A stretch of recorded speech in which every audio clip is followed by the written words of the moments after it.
A lot of so-called Christians will have you to believe that what's going on at the border is something that is evil, it's wrong, it's non-Christian, and God would not be pleased with it.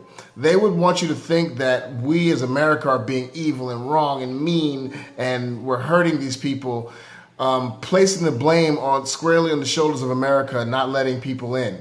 They think that scripture backs up what they feel, and they cherry pick certain scriptures to talk about how we should treat the foreigners, when they completely ignore the whole essence of the Bible, where throughout the Bible and throughout Christianity, borders used correctly are an important thing. Israel having its own land and its own borders. And by the way, the Bible supports building a wall.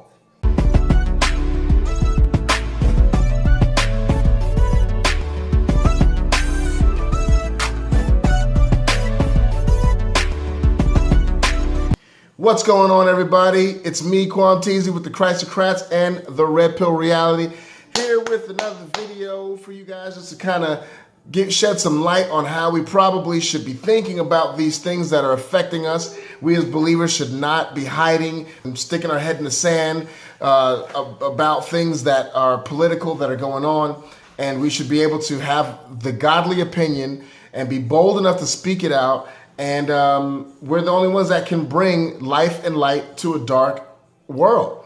So the biggest thing that's going on right now is the last couple of days we've seen a lot of pictures come in with the border, at the border where, a lot of 500 or so, they're not even immigrants, but 500 or so people in the caravan attacked the border. They were throwing rocks and trying to rush the border, just like they did at the other side of Mexico, to try to push their way through and force their way through. Now, liberal, quote unquote, believers and secular people will say, well, these are refugees and how evil we are to not let them in, and they're legally claiming asylum. No, they're not.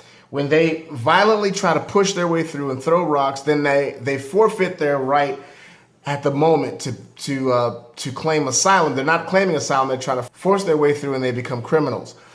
This is why it is so highly important that we do what we can to support the president to build the wall. Because if we build the wall, then a lot of these things won't happen. It'll cut down tremendously. I don't think it'll cut down completely, but it'll cut down tremendously. And believe it or not, Christians who are not for building the wall don't realize that there's precedent set in the Bible for building a wall. I need you to go check out the story of Nehemiah. Nehemiah in the Bible, if you haven't heard of him, he's one of the prophets who is in the Old Testament. He's right after Ezra. This story I'm going to tell you really quickly, and you're going to see how the parallels between that story and what's going on now in America, and how God supports what President Trump is trying to do, even down to supporting the slogan of "Make America Great Again." So Nehemiah was a cupbearer. He was in captivity. He was in his people, the Jewish people, Hebrew people, were taken into captivity, and he was a cupbearer for Artaxerxes, right? And Jerusalem was their city, was a Jewish city, and it was in ruins, and the walls had been torn down, and it was just terrible. And Nehemiah, his heart was torn, his heart was broken, and being a cupbearer was a rough job, but at the same time it had its benefits. So he wasn't hurting for anything, but what he was hurting for was his own land, his own nation that he belonged to. He loved his nation, and he wanted, if you read it, his heart was broken because he wanted to make his nation great again. He wanted to go back and rebuild the city and allow people to come back to the city. And eventually, to make a long story short, Artaxerxes had compassion on him, and he said, go ahead and rebuild your city. And the first thing that he went to do is rebuild and build up a wall. Why? He built the wall up so as to keep foreigners out of Jerusalem, from ransacking Jerusalem, from the threat of foreigners coming in that they didn't even know. Every single country that is a sovereign country has a border. And if you don't have a border, then you have chaos. There's a reason why people want to come to America, and you don't see people, refugees running from America to other countries. You don't see that happening. Everybody comes here. So Nehemiah worked on building a wall because he wanted to make Jerusalem great again. What does that sound like? Does that remind you of something? Read it. It's in there. He wanted to rebuild up Jerusalem so that the people in Jerusalem could be proud of where they were at again, where they came from again. It was nationalism. That's nationalism 101 right there. He wasn't, against other countries, but he was for his own country. There is a distinction there. And so those Christians that try to tell you that we shouldn't be nationalist and we should just only think about being believers only. My distinction is that we should think about being believers first, but not only, because we live in this earth. We live in this world, and America still is the greatest country on the planet and the most the greatest country that sends out evangelists to the world, and we get the gospel out more than any other country, and we have the means to do so. So we should want to protect and keep this land sovereign as long as we can, so that we can do the work of the Spirit, the work of what God has us to do freely as possible. That should be the bottom line.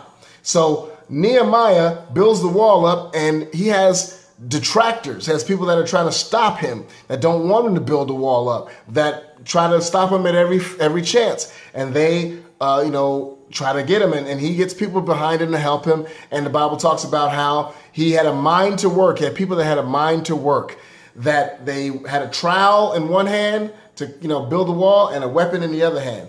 And they barely slept because they had to guard against the enemies at the gate.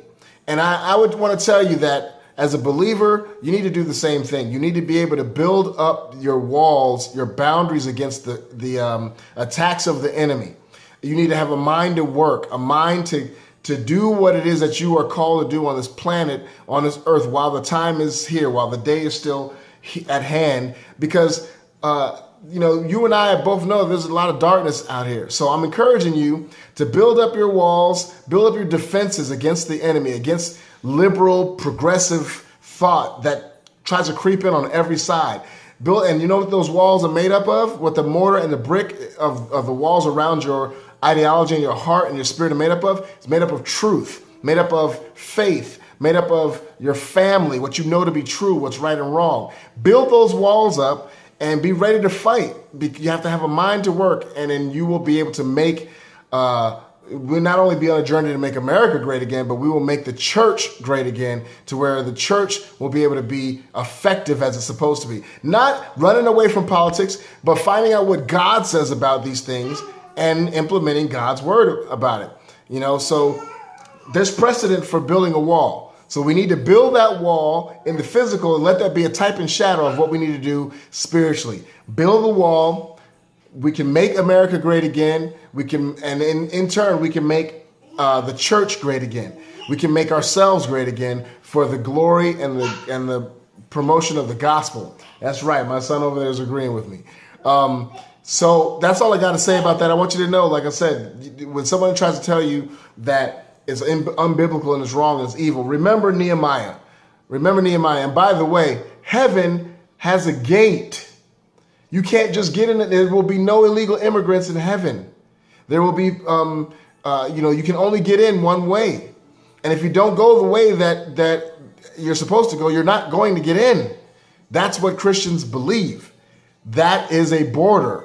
That is immigration, so to speak, doing it the correct way. God welcomes everybody, but you've got to do it his way or there is no way.